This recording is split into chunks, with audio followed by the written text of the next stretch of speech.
शनिदेव हुए वक्री। प्रिय दर्शकों, 9 ग्रहों में न्यायाधीश शनिदेव जो कर्म फलदाता हैं, कर्मों के अनुसार ही अच्छे या बुरे परिणामों की प्राप्ति कराने वाले शनिदेव 27 जुलाई से वक्री अवस्था में आ रहे हैं, अर्थात कुंभ राशि की ओर इनका गमन आरंभ हो रहा है।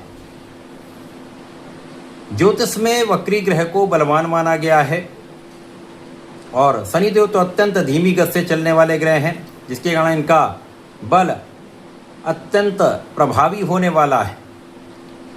शनिदेव का जब अपनी राशि की ओर, अपने भाव की ओर गमन होगा, जहाँ पर पहले से ही राहु का गोचर चल रहा है, इस प्रकार से शनिदेव का अपने भाव पर भी नियंत्रण होगा तथा राहु पर भी नियंत्रण रहने वाला है, जिसके कारण राहु का नकारात्मक प्रभाव कम होने वाला है तथा शनि का बल बढ़ने वाला है।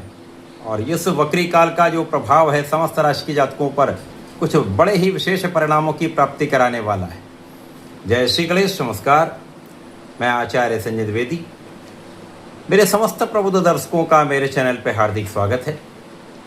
प्रिय दर्शकों, आज मैं मीन राशि के लिए शनिदेव के इस वक्री अवस्था का, इस वक्री काल में मीन राशि पर किस प्रकार का प्रभाव पड़ने वाला है, इस समय में आपको कितना लाभ मिल सकता है अथवा कहीं पर कुछ अवरोध आ सकता है या समस्या आ सकती है, तो उसका क्या निराकरण, संपूर्ण विश्लेषण मैं पूर्ण तर्क के साथ करने जा रहा हूँ। प्रिय दर्शकों, इस राशि फल को आप अपने लग्न तथा राशि दोनों के अनुसार देख सकते हैं। 9 ग्रहों में शनिदेव जो सर्वाधिक समय किसी राशि में गोचर करते हैं, इनका किसी राशि में गोचर काल 2.5 वर्ष का होता है। इसी प्रकार से इनका वक्री काल भी लंबी अवधि का होता है। 27 जुलाई से आरंभ होकर इनका वक्री काल 11 दिसंबर तक चलने वाला है। 135 दिन शनिदेव समस्त राशि के जातकों को प्रभावित करेंगे, क्योंकि शनि का सर्वाधिक राशियों पर प्रत्यक्ष प्रभाव होता है। वर्तमान समय में 5 राशियां शनिदेव के सीधे प्रभाव में हैं, जिनमें कुंभ, मीन और मेष राशि पर 7.5 का प्रभाव चल रहा है। इसी प्रकार से सिंह और धनु राशि शनि की ढैया के प्रभाव में। अन्य राशियों पर कहीं न कहीं शनि का अप्रत्यक्ष प्रभाव प्राप्त होता है। इस प्रकार से कर्म फलदाता शनिदेव मीन राशि के लिए यदि हम देखें तो लग्न में ही गोचर कर रहे हैं। अब जब ये लग्न में गोचर करके वक्री हो जाएंगे तो अपने भाव द्वादश भाव की ओर गमन करेंगे, जिसके कारण लग्न, द्वादश तथा लाभ भाव, ये तीनों भाव प्रबल होंगे। साथ ही साथ शनि की 3 दृष्टियाँ, जिनमें प्रथम दृष्टि का प्रभाव आपके तृतीय भाव पर, द्वितीय का प्रभाव आपके सप्तम तथा तृतीय का प्रभाव आपके दशम भाव पर है।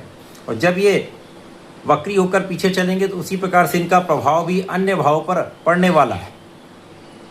तो इस समय में आपके व्यय पर कुछ नियंत्रण होने वाला है।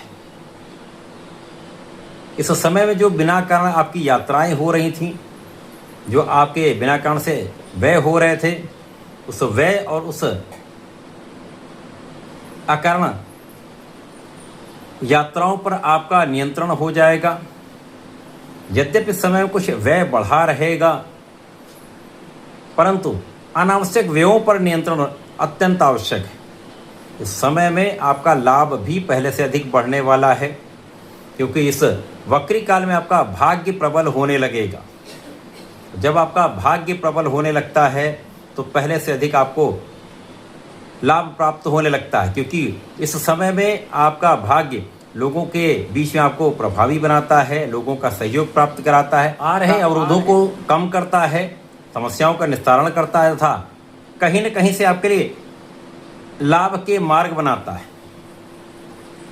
शनिदेव का ये प्रभाव यद्यपि आपके जो बचत है उसमें बहुत सहयोग नहीं करने वाला है। आय का बढ़ना तो हो सकता है, आय में वृद्धि हो सकती है, धन का आगमन निरंतर हो सकता है, लेकिन उतनी मात्रा में आपका संचय नहीं हो पाएगा।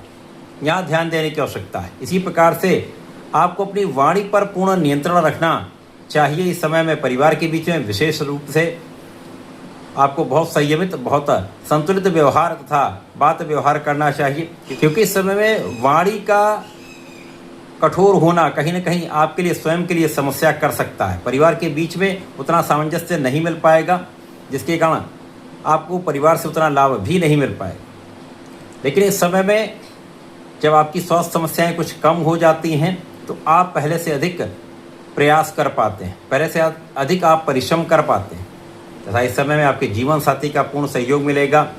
जीवन साथी से आपको लाभ भी मिलेगा तथा आपके कार्य क्षेत्र में आपके भाग्य का साथ पहले से अधिक आपको उन्नति कराने वाला है, पहले से अधिक आपको सफलता दिलाने वाला है।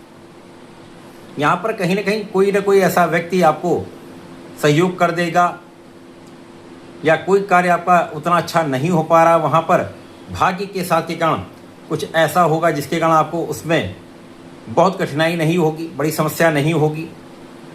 तो यहाँ पर आप परिस्थितियों से सामंजस्य बनाते हुए आगे बढ़ते जाएंगे और पहले से अधिक लाभ प्राप्त कर पाएंगे।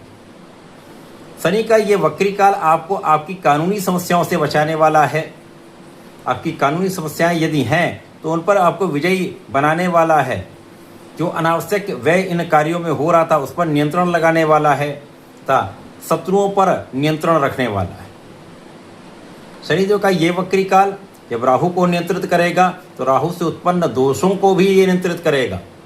तो कहीं न कहीं जो आपके सुखों में अवरोध आ रहे थे, जो आपके माता के कारण आपको तनाव हो रहा था, माता के स्वास्थ्य में जो समस्याएं आ रही थी, उसमें कुछ सुधार अवश्य ही होगा। और जब उनमें सुधार होगा तो आप मानसिक रूप से तनाव से मुक्त रहेंगे और इन समय में आप अपने समय का उपयोग अपने कार्यों में कर पाएंगे।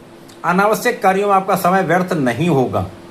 इसी प्रकार से जो परिवार के बीच में तथा लोगों के बीच में एक नकारात्मकता बनी हुई थी वो नकारात्मकता दूर होगी। जो भ्रम एक बना हुआ था वो भ्रम दूर होगा तथा आप बहुत संतुलित यहाँ पर व्यवहार करने वाले। केवल सावधानी रखने की आवश्यकता है। अपनी वाणी पर नियंत्रण, अपने व्यवहार पर नियंत्रण अत्यंत आवश्यक है। यदि इनको आप नियंत्रित रखेंगे तो कहीं पर बड़ी समस्या नहीं आए। इसी प्रकार से समय में अवरोध कम होंगे, गतिरोध कम होंगे तो आपके काम में प्रगति आरंभ हो जाएगी। पहले से अधिक आपके काम मूवमेंट में होंगे। तो यदि व्यापार करते हैं तो वहाँ पर भी धन का आना जाना निरंतर बना रहेगा। यदि उतना बड़ा लाभ इस समय में नहीं प्राप्त हो पाएगा जितना आप एक्सपेक्ट करते हैं या जितनी आपकी क्षमता है, क्योंकि यहाँ पर धन का आगमन होगा और धन का व्यय भी होगा। तो धन का संतुलन बना रहेगा लेकिन बहुत बड़ा लाभ यहाँ पर, बहुत बड़ा संचय नहीं हो पाएगा। यहाँ ध्यान देने की आवश्यकता है। ये वक्री काल आपके स्वास्थ्य में सुधार करके आपको शारीरिक रूप से, मानसिक रूप से प्रबल करने वाला है। तो इस समय में आपको अपनी क्षमता का उपयोग करना चाहिए तथा प्रत्येक शनिवार को भगवान भोलेनाथ पर जलार्चन करना चाहिए।